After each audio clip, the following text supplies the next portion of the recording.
सुप्रभात विद्यार्थियों। आज की कक्षा में हम कवि माखनलाल चतुर्वेदी द्वारा रचित कैदी और कोकिल का अध्ययन कर रहे हैं। कैदी और कोकिल में अभी तक हम लोगों ने पढ़ा है कि माखनलाल चतुर्वेदी जेल में एक कोयल से बातचीत करते हैं और उसे आम जनता के हृदय में अंग्रेजों के प्रति विद्रोह के भाव भरने का आह्वान करते हैं। उससे आगे, काली तू रजनी भी काली, शासन की करनी भी काली, मेरी काल कोठरी काली, टोपी काली, कमली काली। माखनलाल चतुर्वेदी कहते हैं कि हे कोयल, तू कैसी है? काले रंग की। और रजनी भी काली, रजनी का मतलब रात। आज की रात भी कैसी है? वो भी काली है, क्योंकि आज अमावस्या है। शासन की करनी भी काली, अंग्रेजी शासन की जो कार्य है, जो कारनामे हैं, जो करनी है, वो भी कैसी है? काली है। काली लहर कल्पना काली, जो आम लोगों में, जो आम भारतीयों में अंग्रेजों के विरुद्ध जो लहर फैली है, वो भी कैसी है? काली है, क्योंकि भारतीय अंग्रेजों का विरोध कर रहे हैं और विरोध का रंग कैसा होता है? काला होता है। तो अभी जो देश में लहर फैली है वो भी काली है। मेरी काल कोठरी काली, और जिस जेल में मैं रह रहा हूँ वो जेल भी काली है। टोपी काली, मेरे सर पे जो कैदियों वाली टोपी है उसका रंग भी काला है।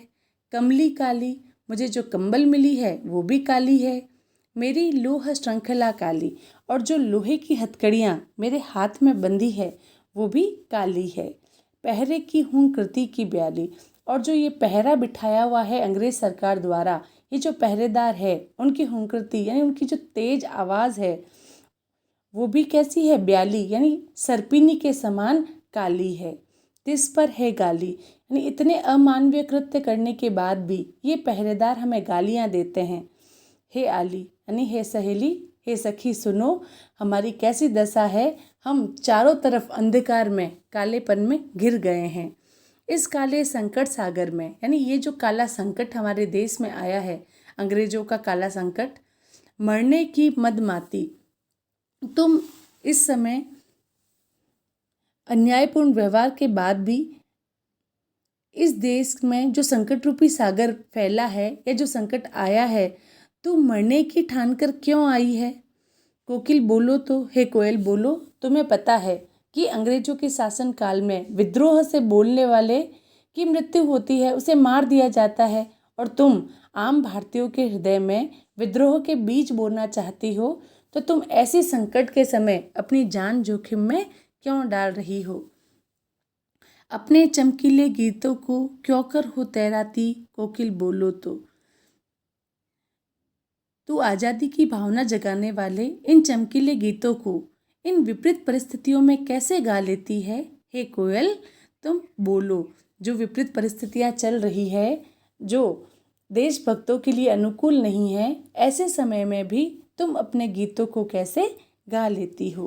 तुझे मिली हरियाली डाली, मुझे नसीब कोठरी काली। हे कोयल, तेरे और मेरे नसीब में अंतर देख।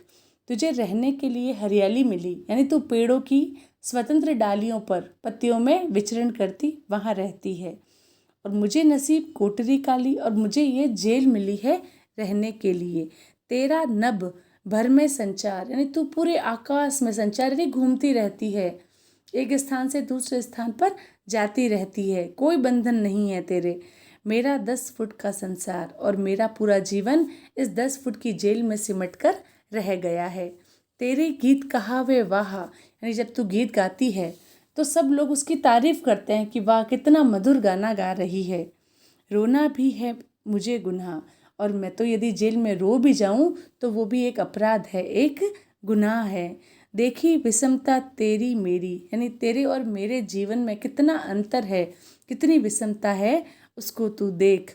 बजा रही तिस पर रणभेरी, और उसके ऊपर तू रणभेरी और बजा रही है, यानी युद्ध में बजाए जाने वाला एक बाजा, उसको तू बजाकर नए युद्ध का आह्वान कर रही है। इस हुंकृति पर अपनी कृति से और कहो क्या कर दूं।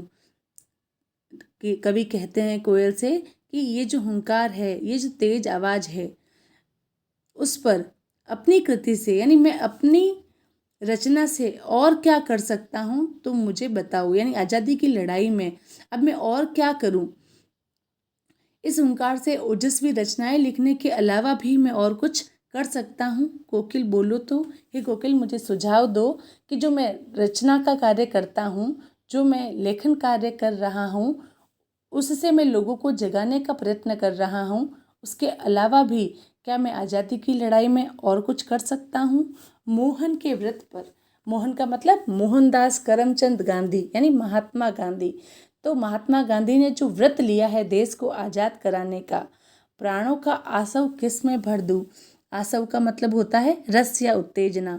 तो कोयल मोहनदास करमचंद गांधी के संकल्प को पूरा करने के लिए अपनी उत्तेजना, अपना जोश मैं किस किस में भर दूं।